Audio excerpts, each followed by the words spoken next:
এটি 500 কিছু বছর পূর্বে শ্রীকৃষ্ণ চৈতন্য নামধারী এই করুণায় অবতীর্ণ ভগবান তিনি বলেছিলেন, এবে অস্ত্র না ধরিলা, প্রাণে কারো না মারিলা, চিত্ত শুদ্ধি করিল সবারে।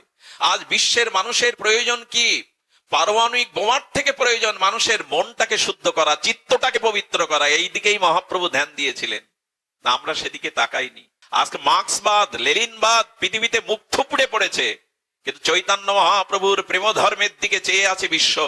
যদি পৃথিবীকে শান্তির বাতাবরণ দিতে পারে, একমাত্র করুণা এবং প্রেমই দিতে পারে।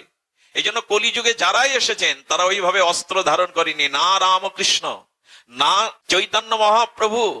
যারাই এসেছেন অস্ত্রের কথা বলেন। আপনারা জানেন, যুদ্ধ করতে করতে ক্লান্ত রক্তাক্ত ব্যক্তিও কোথায় আসতে চায় জানেন? আসতে চায় নিজের প্রিয়জনের কাছে, যেখানে যুদ্ধ নেই, কোলাহল নেই, আছে সেবা, আছে শান্তি। সারা জীবন মানুষ জীবন যুদ্ধ করে, সারা দিন 18 ঘন্টা পরিশ্রম করে অফিসে, কৃষিকাজে, ব্যবসায়, কিন্তু ঘরে ফেরার টান কেন জানেন? ওইখানে এত যুদ্ধ নেই, এখানে পরিশ্রম নেই, এখানে প্রিয়জনের সাথে আছে শান্তি, প্রীতি, স্নেহ, মমতা। ঘরে যদি প্রিয়জন না থাকতো এত বোঝা বইতো না কেউ, এত পরিশ্রম, জীবন যুদ্ধ এত করতো না।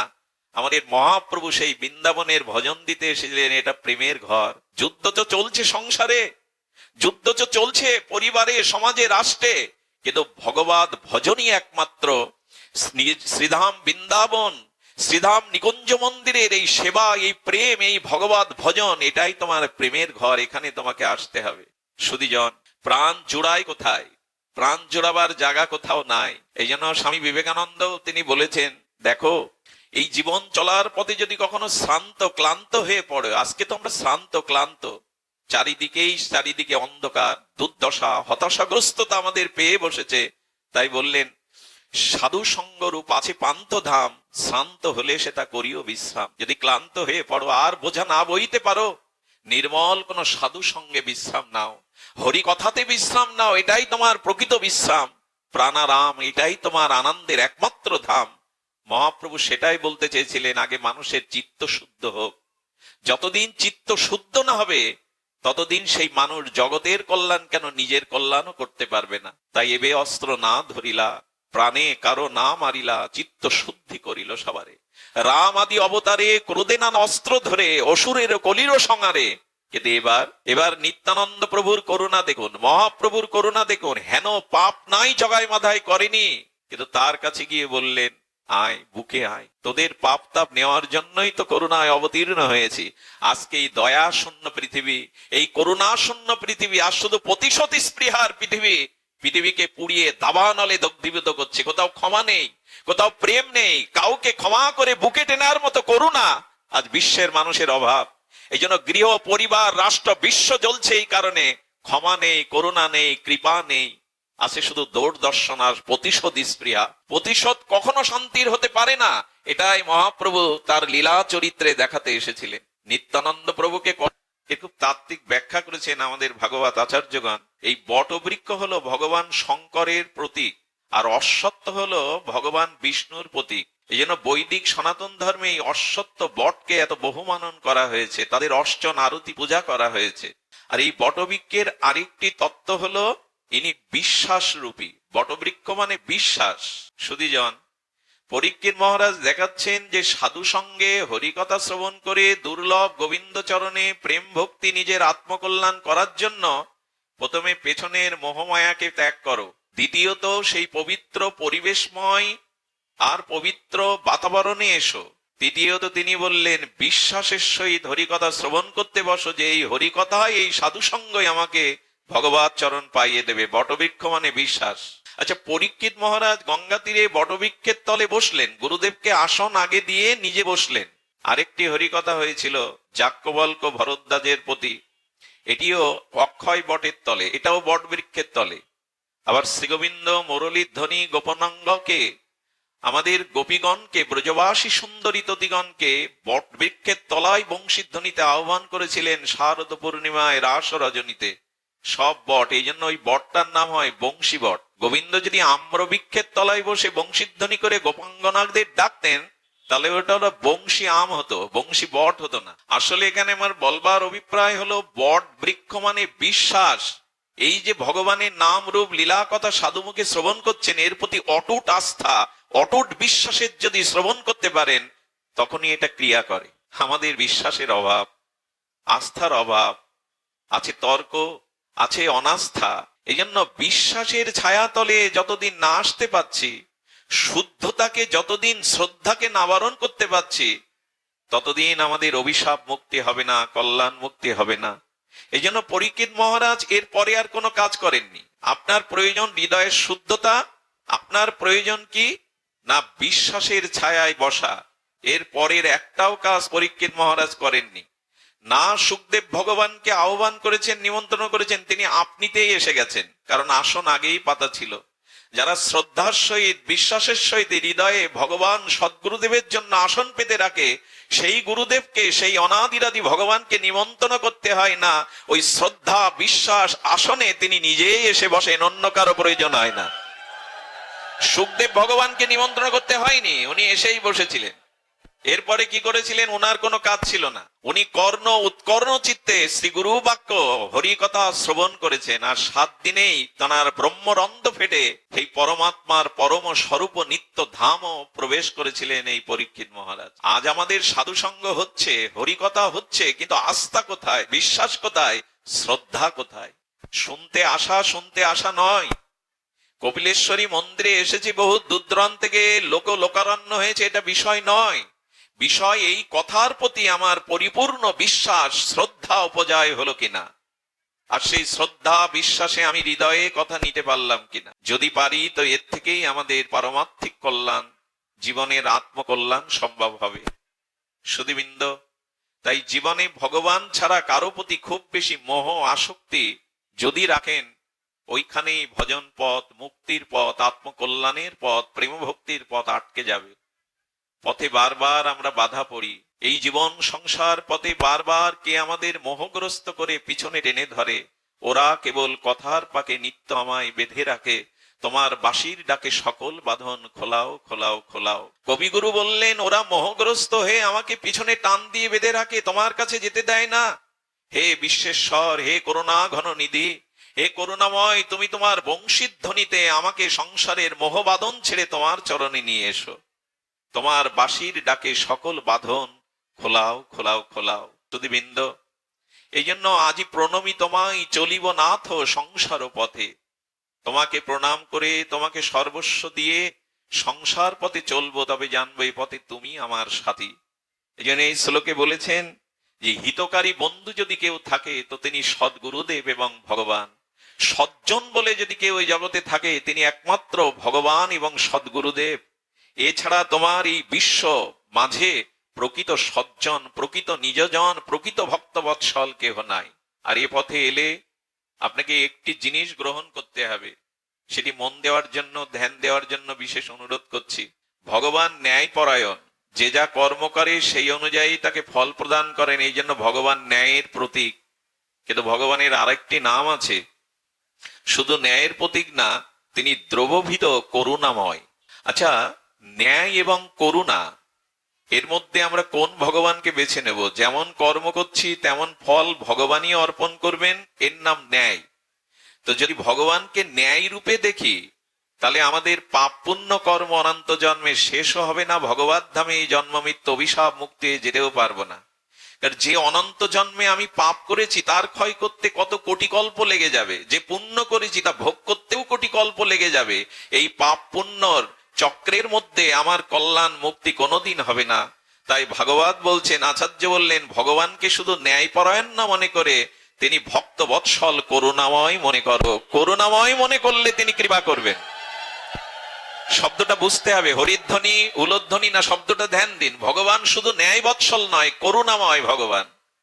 করুণা যদি তার না থাকতো, তবে ন্যায় পরায়ণ হলে অনন্তকালও আমাদের মুক্তি আসতো না। ওই পাপ পুণ্য ভোগ করতে করতেই অনন্তকাল কেটে যেত। করুণা কখন আসে? বলে দ্রবভীত করতে। মিশ্রিটাও জাল দিলে না তরল হয়ে যায়, বরফটা স্বরূপত কিছুক্ষণ রাখলে জল হয়ে যায়, কারণ বরফের স্বরূপত জলই। কিছুক্ষণ শীতলী যোগে জমাট বেঁধে বরফ হয়েছিল, কিন্তু বরফের স্বরূপ তো শীতল জলই। তেমনি ভগবান করুণাময়, এই জন্য বলি ভগবান। তো ভগবান করুণাময়, বিগলিত, দ্রবীভূত কখন হবে? আহা, খুব মার্মিক কথা। দ্রবিত হবে কখন জানেন? ভক্ত হৃদয়ে যখন ভগবানের জন্য ব্যাকুলতা উৎকণ্ঠায় চোখের জলে হৃদয় সিক্ত হবে, তখন এই প্রেমময় প্রেমাশ্রুতে বিগলিত হৃদয়ের আরতিতে উৎকণ্ঠায় ভগবান বিগলিত হয়ে যান। ভক্তের ভক্তি এবং প্রেমশ্রু দ্বারা ভগবান, ন্যায়পরায়ণ ভগবান বিগলিত করুণাময় হয়ে ওঠেন। কোন বস্তুকে ভেজাতে গেলে জলের প্রয়োজন কিনা? সাবান আর কাপড় দিয়ে ঘষলে পরিষ্কার হবে না, ওখানে জলের সংমিশ্রণ লাগবে। সাবান আর কাপড় ঘষুন, পরিষ্কার হবে কি? জলের প্রয়োজন। তেমনি কোন বস্তুকে ভেজাতে গেলে, নরম করতে গেলে সেখানে জলের প্রয়োজন। তো সেই ন্যায় বৎসল বিচার পরায়ণ ভগবানকে দ্রবীভূত করতে গেলে আপনার হৃদয়ের ব্যথা, ব্যাকুলতা, উৎকণ্ঠা, চোখের জল চায়। তবে নাটক যেন এই পথে কেউ না করে আমার মতো। চোখের জল অভিনেতারাও আনতে পারে, নাটক সিনেমায়ও কাঁদাতে পারে, খবরদার। কপটতার চোখের জলে কিন্তু ভগবান দ্রবীভূত হবে না। লোক দেখানো নাটকের দ্বারা ভগবানকে দ্রবীভূত করা যায় না, সেটা সম্ভব নয়। এই জন্য ঘরে দৌড় দিয়ে তাকে না পাওয়ার বেদনায় যদি কখনো ক্রন্দন করতে পারেন, তাকে বিগলিত করতে পারেন, তখনই ভগবান তার সিংহাসন প্রকম্পিত হয়ে ওঠে। তিনি করুণার বারিধি হয়ে, করুণার ঝর্ণা ধারা হয়ে আপনাকে শীতলতা দিতে পারেন। যে ক্রন্দন কেঁদেছিলেন ঠাকুর রামকৃষ্ণ, মা দিন যে অবসান হলো, দেখা দিলি না। মেঝেতে মুখ ঘষতেন, রক্তাক্ত হচ্ছে ঠাকুরের মুখ। মীরাবাই সংসারের জন্য এক ফোঁটা চোখের জল ফেলেনি। তার গিরিধারীকে পাওয়ার জন্য সারাটা জীবন কেটেছেন আপামর চৈতন্য মহাপ্রভু। তার চোখের জলে বিগলিত চোখের প্রেমস্রু ধারায় খাল বয়ে গেছে, পাশের ভক্তগণ ভিজে গেছে তার অশ্রু ধারায়। এই ক্রন্দন যেন লোক দেখানো না হয়, আশার মাতানো না হয়, এটি হৃদয়ের। আসলে ক্রন্দন আসে কখন? ভগবানকে ভালো না বাসলে কারো জন্য চোখে জল আসে না। কপটা চোখের জল ফেলি যাকে ভালোবাসি না তার জন্য। দেখবেন কোন মায়ের যদি সন্তান মারা যায়, ওই শোকাহত মা হয়তো 3টে মাস 6টা মাস কাটিয়েছে। কেউ যদি, কোন নারী যদি, কোন মাতৃজাতি গিয়ে যদি তার সন্তানের নাম ধরে তার সামনে 2-3 বার উচ্চারণ করেন, সে কেঁদে ওঠে। ওই নাম বলাতে কাঁদে কেন? ওই নামের মধ্যে ওই সন্তানের বাৎসল্য, স্নেহটা এখনো মাখানো আছে। প্রিয়জন হারায় গেলে, স্বামী হোক পুত্র হোক, সমাজ পরে সেই পুত্র স্বামীর নাম তার সামনে বলবেন, দেখবেন ওই মা চোখে জল সজল হয়ে যাবে, প্রিয়জনের কথা মনে পড়ে। ভালো না বাসলে কারো জন্য চোখে জল আসে, ভালো না বাসলে তা কারো জন্য হৃদয় দ্রবীভূত হয়। তো ভগবানকে যখন আরতি, প্রেম, ভালোবাসা, অনুরাগ যাবে, তখন এই চোখের জলে ভগবান দ্রবীভূত মুক্ত হয়ে কি করবেন জানেন? অনন্ত কোটি জন্মের পাপ ওই বিগলিত করুণা ধারায় ধুয়ে দেবেন। ওইটা অনেক জন্ম লেগে যাবে, কল্প থেকে কল্পান্তরে চলে যাবে।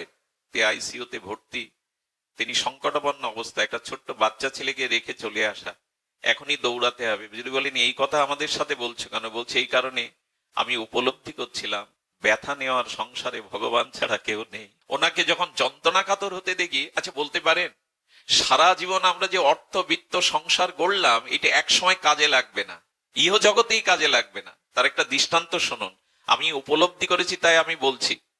উপলব্ধির কথা হলো, বোম্বেতে এক গ্রামের একজন কৃষক গিয়ে প্রথমে কুলিগিরি করে।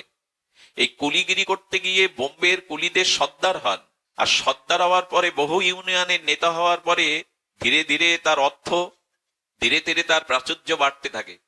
5000 কর্মচারীকে খাটান ওনার ফ্যাক্টরিতে। উনি বোম্বের আলিশান বাড়ি করেছেন সমুদ্র তীরে, গাড়ির সংখ্যাও কম নেই, কিন্তু মনে পড়েছে গ্রামের বন্ধুর কথা। সেই ছোটবেলায় কৃষি কাজ করতো, খেলা করতো, কারণ ছোটবেলার বন্ধুর কথা, সকার কথা ভোলা যায় না। ওকে চিঠি দিয়ে নিয়ে এসছে বোম্বে, এসে বলছে দেখ আমার অবস্থা দেখ, কিন্তু এখনো তোর গায়ে মাটির গন্ধ বেরোচ্ছে, ময়লা জামা কাপড় আর সেই কৃষিকাজের মাটির গন্ধ তোর করলিটা কি সারা জীবন, আমাকে দেখ। বিস্ময়কর চোখে যখন তার গল্প শুনছে, তার উন্নতির গল্প, প্রাচুর্যের গল্প, তখন বলছে বন্ধু তুই মূর্খই থেকে গেলি, কিছুই করতে পারলি না, তোকে কি পুরস্কার দেব? 10 ইঞ্চি একটা দামি লাঠি ওর হাতে ধরিয়ে দিয়ে বলছেন, তোর থেকে ঘোর মূর্খ জগতে পাবি, এই লাঠিটা তাকে দিস। বন্ধুর কাছ থেকে বিদায় নিয়ে 2 দিন থেকে চলে এলো। 1 মাস পরে একটা টেলিগ্রাম এলো, তোমার বোম্বের বন্ধু মৃত্যু শয্যায়, মায়াবতী হাসপাতালের বেডে কাতরাচ্ছে, চলে এসো। বন্ধুর কাছে গিয়ে বলছে, বন্ধু তোর অনেক আলিশান বাড়ি না, ওগুলো কি করবি? আগে জানতাম না যে এক সময় এই 4 হাত বেডই আমার শেষ সজ্জা, ওই বাড়িতে আমাকে এখানে নিয়ে আইসিইউ থেকে নিয়ে যেতে দেবে? আচ্ছা আমার গাড়ি অনেকগুলো, বিদেশি গাড়ি, অথচ হুইল চেয়ার ছাড়া এখন আমার বসবার অবকাশ নেই। জানিস ব্যাংকে অনেক টাকা, কিন্তু আমার সামনে এখন ওই টাকা অলংকার সোনা ধরলেও, আচ্ছা ওই সময় কাজে লাগবে তো? একজন অসুস্থ আইসিইউ রোগীর সামনে টাকা ধরুন, ব্যাংকের সোনা দানাগুলো এনে তার সামনে দিন, এই জগতেই তো কাজে লাগবে না, এই জগতের সম্পদ তো পরকালে কি লাগবে কাজে? এই জগতেই তো লাগছে না। এরপরে দেখুন, এত এত অর্থ বিত্ত প্রাচুর্য, কিন্তু মুখে স্লাইন ছাড়া দেওয়ার আর কিছু আজ পেতে পারবে? ভালো কিছু খাওয়ার ইচ্ছা থাকলে সে পারবে? আচ্ছা বলুন, তার স্ত্রী পুত্র কন্যা যারা ওখানে দাঁড়িয়ে, তার বুকের যে যন্ত্রণাটা, তার তার যে ভেতরের রোগের যন্ত্রণাটার ভাগ কে নেবে বলুন? হ্যাঁ, তারা স্বার্থ, তাদের দেওয়া নেওয়া আছে, তারা কাঁদবে, চোখের জল ফেলবে, ডাক্তার ডাকবে, চেষ্টা করবে বাঁচিয়ে রাখার জন্য, কিন্তু ব্যথা কেউ নিতে পারে কিনা? বন্ধু তাকিয়ে বলছেন, এই লাঠিটা আমায় দিয়েছিলি মনে আছে? ইশারায় বলছে আছে। বলে এটা তুই ধর। ধরার তো শক্তি নেই, বুকের উপরে দিয়ে বললি, সারা জীবন যা করেছিস ভগবানকে ভুলে, সেটা ইহকালে কাজে লাগলো না, পরকালের জন্য তো কিছু করে গেলি না। আরে পরকালের জন্যই তো কিছু করলি না। তাই আমার মনে হয় পৃথিবীতে সেরা মূর্খ তুই নে, এই লাঠিটা তোরই পাও না। আমাদের এই লাঠি ধরতে হবে না তো? সারা জীবন অর্থ যশ খ্যাতি পূজা প্রতিষ্ঠা জোগাড় করে গেলাম, পরকালের মৃত্যুর পরে যে গতি কোথায় হবে এ চিন্তা আদৌ যদি না থাকে, এই জন্য ভাগবত, এই জন্য ভজন, এই জন্য সাধু সঙ্গ, এরা মনে করিয়ে দিয়ে দেয় তোমার মৃত্যুর পরে যে গতি, ওই অন্ধকার পথে কেউ তোমার সাথী নেই, বান্ধব নেই। ওই সময় তোমার ইহকালের এই সৎকর্ম ভগবত ভজনই ওই অন্ধকার পথে দীনবন্ধু হয়ে হাত বাড়িয়ে কেউ বলবে, আয় ঘরের ছেলে ঘরে আয়। অনেক ভূতের বোঝা বয়েছিস, অনেক ভূতের ব্যাগার খেটেছিস, আয় ওই মহা সিন্ধুর ওপার থেকে কি সঙ্গীত ভেসে আসে। ওরে আয়, এখানে জ্বালা নেই, মালা নেই, এখানে চির বসন্ত, এখানে জরা ব্যাধি মৃত্যু তোকে স্পর্শ করবে না। আয় সেই মধুময় আনন্দ নিকেতনে, এখানে জন্ম মৃত্যু জরা ব্যাধি বলে কিছু নেই। সেখানে যাওয়ার প্রয়াস আছে তো আমাদের। মৃত্যুর পরে সেই শুভ গতির যে পথ, যিনি হাত ধরে বলবেন আয় ঘরের ছেলে ঘরে আয়, কই তার কথা মনে করি? কই সত্যিই কি পরকালের জন্য, সত্যিই কি নিজের আত্মকল্যাণের জন্য কিছু করছি আমরা? এই জন্য সুধীবৃন্দ, ব্যথা নেওয়ার কেউ নাই এই জগতে। এই জন্য আমি শুরু করেছিলাম যে দিয়ে শ্রীকৃষ্ণ চৈতন্য বিশ্বম্ভর জগত গুরু, ইনি ভক্তবৎসল, ইনি বদন্য, ইনি করুণানিধি। ইনি নিতে পারেন জীবের পাপ তাপ দুঃখ যন্ত্রণা ক্লেশ, ইনি নিতে পারেন। সুধীবৃন্দ, হরিদাস ঠাকুরের বেত্রাঘাত কেউ নেয়নি সেদিন দাঁড়িয়ে, কিন্তু মহাপ্রভু নিজের অঙ্গ পেতে দিয়েছিলেন। ব্যথা নেওয়ার তো তিনিই আছেন, এই জন্য তার আর এক নাম ব্যথাহারী। জীবনে যদি কষ্ট পান, ব্যথা পান, যদি কোনো অন্ধকার সময় জীবনে চলে আসে, দুঃসময়, তখন দেখবেন এই প্রিয়র কথা মনে পড়ে। কারণ সব যেখানে থেমে যায় সেখানে সচল হয়ে ওঠেন তিনি। যেখানে সবাই মুখ ফিরিয়ে নেয় সেখানে করুণার হাত বাড়িয়ে দেন তিনি। যেখানে কেউ কাউকে আর পাশে পায় না সেখানে একমাত্র ভগবানই তার চিরদিনের আপনজন হয়ে দেখা দেন। কিন্তু এই আপনের কথা আজ মনে করার অবসর কই আমাদের? সারাটি জীবন আমরা সংসারের ঘানি টেনে গেলাম। এখানে দায়িত্ব কেউ কাউকে ছেড়ে দেয় না। দায়িত্ব কর্তব্য করুন, ব্যবহারিক জগতে করতে হবে, কিন্তু ভগবানকে ভুলে নয়, নিজের আত্মকল্যাণকে জলাঞ্জলি দিয়ে নয়, নিজের উদ্ধারকে জলাঞ্জলি দিয়ে নয়। বড় ভুল হয়ে যাচ্ছে, ভুল তো অনেক জন্মই হয়ে গেছে, এ ভুল যেন আর না হয়। এই জন্য সুধীবৃন্দ, ভগবানকে স্মরণ করতে গিয়ে ভক্ত চরিত্র দেখুন কিভাবে তাকে ভালোবাসতে হয়। আমি কুম্ভনাথের চরিত্র একটু আপনাদের আস্বাদন করাবো। বড় বিচিত্র, বৈচিত্র্যময়, আস্বাদ্যময়। আপনারা যারা শ্রীধাম বৃন্দাবনে গেছেন, বৃন্দাবনের গিরিরাজ পরিক্রমায় একটি জায়গা আছে শ্রীনাথজির মন্দির। যদি কখনো যান, এই বিগ্রহ, প্রকট বিগ্রহ দর্শন করে আসবেন। এই গোবর্ধনে শ্রীনাথজির মন্দিরে শ্রীনাথজির সেবক ছিলেন কুম্ভনাথ।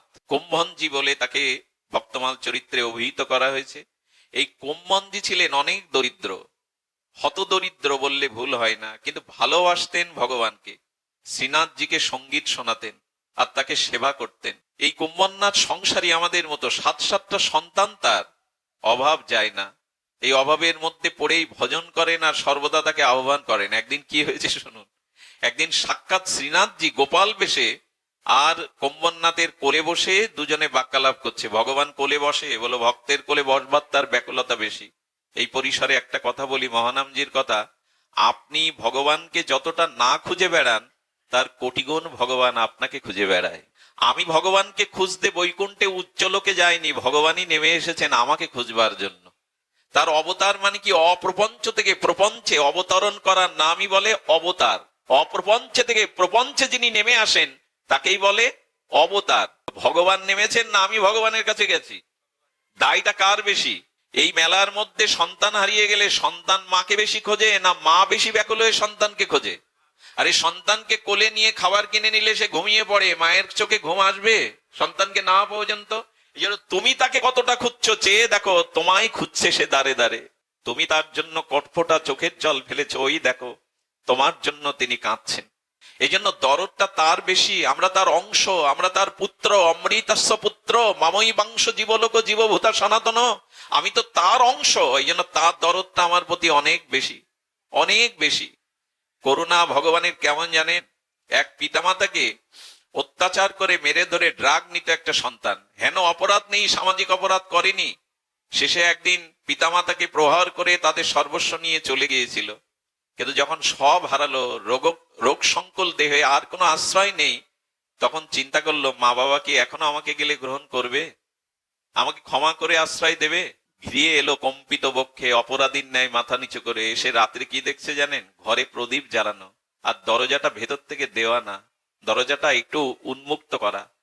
ঘরে ঢোকার সাথে সাথে যখন মায়ের চরণে পড়লো, বললেন খোকা খোকা, আমি জানি একদিন তুই আমার কোলে আবার ফিরে আসবি, এই জন্য প্রদীপ জ্বালিয়ে আমি প্রতি রাতে অন্ধকার করে প্রতীক্ষা করি তোর জন্য। এ দেখ, দরজায় এসে তোকে যাতে কষ্ট না করতে আমি দরজাটা অল্প একটু আগলা করে রাখি, যাতে তুই ফিরবি। সন্তানের জন্য যদি পিতামাতার এরকম ব্যাকুলতা থাকে, পরম পিতা ভগবানের কতটা ব্যাকুলতা আমাদের জন্য। আমরা তো তার পুত্র, তারই অংশ, জীব ভগবানেরই অংশ, অমৃতের পুত্র। পিতামাতার যদি এত ক্ষমা থাকে সন্তানের জন্য, পরম পিতার কতটা ক্ষমা থাকতে পারে? এই জন্য শত অপরাধ করে থাকো, শত প্রবৃত্তির পথে পিছিয়ে পড়ো, একবার তার চরণে পড়ো, একবার গিয়ে বলো আমি তোমার, তিনি ক্ষমা করে বুকে টেনে নেবেন। করুণাটার জন্যই তো ভগবান, করুণার জন্যই ভগবান। এই জন্য আমাদের অন্য রাস্তা নাই, তিনি আমাদের খুঁজছেন। তেমন কুম্ভনাথের কোলে এসে বসতেন মাঝে মাঝে শ্রীনাথ। কোলে বসে যখন ভক্ত ভগবান পরম প্রেমের কথা বলছে, হঠাৎ আমাদের উত্তরপ্রদেশের রাজা দাস ভগবান, তার নাম ছিলেন দাস ভগবান, উনিও ভক্ত, নালে সাধু দর্শনে আসবেন কেন? যদি কখনো কোনো নেতা, যদি কখনো উচ্চ পদস্থ কর্মচারী, সমানে অনেক সম্মানীয় উচ্চ স্থানে যার অধিকার, তিনি যদি কখনো সাধুকে প্রণাম করেন বা সাধু দর্শনে যান, গুরু আশ্রমে যান, জানবেন বড় হওয়ার সাথে সাথে তার ভেতরটাও বড় হয়েছে। সহজে যায় না, অভিমান সহজে মাথা নত করতে শেখায় না। তো রাজ বড় উচ্চ পদস্থ যারা, তারা যখন সাধুগুরু বৈষ্ণবের কাছে যায়, ভারতের উত্তরপ্রদেশের মুখ্যমন্ত্রী যোগী আদিত্যকে মাঝে মাঝে দেখবেন, বিনোদ বাবা একটা থান পরে আছে, তাও ব্রজের ধুলাতে তামাটে হয়ে গেছে, ওখানে গিয়ে আসন নেন না, বাবার সামনে মাটিতেই বসে পড়েন। এরা কারা? নেই, এরা জানে, এদের অভিমান দূর করে এরা জানে যে কোথায় ভালোবাসার স্থান, কোথায় বা আশীর্বাদের স্থান, জান। অনেকেই অভিমানে সেটা পারে না। তো কুম্ভনাথজিকে দেখতে দাস ভগবান চলে আসছে, যেই দূরে ভগবান দেখেছেন গোপাল দেব, শ্রীনাথজি কোল থেকে দৌড়ে অদৃশ্য হয়ে গেলেন। আর ভগবান কোল থেকে নেমে গেলে ভক্তের কি দশা হয় বলুন? আরে লালা, আরে লালা, আরে কানাইয়া, তুমি কোথায়, কেন চলে গেলে? কি বলতে চেয়েছিলে অস্পষ্ট ভাবে বলে গেলে না তো? ওই যে কি বলতে চেয়েছিলে বলে গেলে না, এই ব্যাকুলতায় ওর মুখ দিয়ে স্ফুরণ হচ্ছে। দাস ভগবান এসেছেন, রাজা এসে দেখছে ঘরে ভালো খড় নাই, বসে আছে ধুলাতে, বিড় বিড় করে যেন কি বলছে। তুমি কি বলতে চেয়েছিলে লালা, তুমি কি বলতে চেয়েছিলে কানাইয়া? আরে রাজা সামনে এসে, ওদিকে তার লক্ষ্য নেই। রাজা প্রণাম করে বললেন, কুম্ভনাথজি আপনার চরণে প্রণাম, আপনি আশীর্বাদ করুন, আপনার শ্রী দর্শনে এসেছি। রাজা তো সামনে দাঁড়িয়ে বলছেন, মেয়েকে, সন্তানকে বলছেন, বাবা আনতো, আসনটা আন, আর আমি তিলক করব, এই জন্য দর্পণটা আন। কি অদ্ভুত চরিত্র ভক্তের।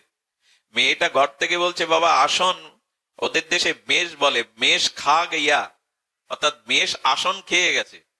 দাস ভগবান বললেন, আসন আবার ভেড়া খেয়ে যায়? কি আসন সেটা? আচ্ছা, বলে আমার দর্পণটা দিয়ে যা, তিলক নেব। বলে দর্পণ চিড়িয়া খা গিয়া। চিড়িয়া মানে চড়ুই পাখি, দর্পণ মানে আয়না খেয়ে ফেলেছে। চড়ুই পাখি আয়না খায়? বলে নূতন আসন আর নূতন দর্পণ নিয়ে আয় রে। যেই বলেছে, কিছু ঘাস কাটা ছিল, ওই ঘাসটা রাজার বসার জন্য বিছিয়ে দিয়েছে। তখন বুঝলেন যে এর আসনের শক্তিও নাই, আসনটা আসলে কিছু ঘাস, ওইটা ভেড়া খেয়ে গেছে। আর কিছু জল এনেছে একটা স্বচ্ছ পাত্রে, বলে দর্পণ চিড়িয়া খা গিয়া। দর্পণ মানে ওই স্বচ্ছ জলে তিলক নিতেন, তো সেই জলটা চড়ুই পাখি খেয়ে গেছে, আবার নূতন করেই জল এনে দিয়েছে। দাস ভগবান বললেন, এত অভাব, ভক্তের এত অভাব। তখন বলছেন, অপরাধ নেবেন না, আমি আপনাকে এই প্রদেশটা লিখে দিতে চাই, এই সম্পদগুলো দিয়ে দিতে চায়, আর আপনার জন্য আমি ট্রাকে করে বা গাড়িতে করে সারা বছর পাঠিয়ে দিয়ে চলে, খবরদার। বরঞ্চ রাজাকে প্রণাম করে বললেন, আপনি এবার আসুন। কোম্বরনাথের ব্যবহারে অখুশি হলেন না, দেখলেন কতটা নিষ্কিঞ্চন। এর পরপরই গোপাল এসে তার কোলে এসে বসেছে। তখনই বলছে, তুমি আমার কোল থেকে নেমেছিলে কেন? বলে, রাজাকে তো আমি প্রেরণা দিয়ে এনেছিলাম রাজা তোমায় কিছু দেবে, তুমি নিলে না কেন? বলে, নেইনি এই কারণে, আজ যদি রাজার কাছ থেকে কিছু নিতাম, তুমি বলো তোমার কোলে বসতে, তুমি আমার কোলে তুমি বসতে না। এই নিষ্কিঞ্চনতাই আমাদের প্রাপ্তির উপায়।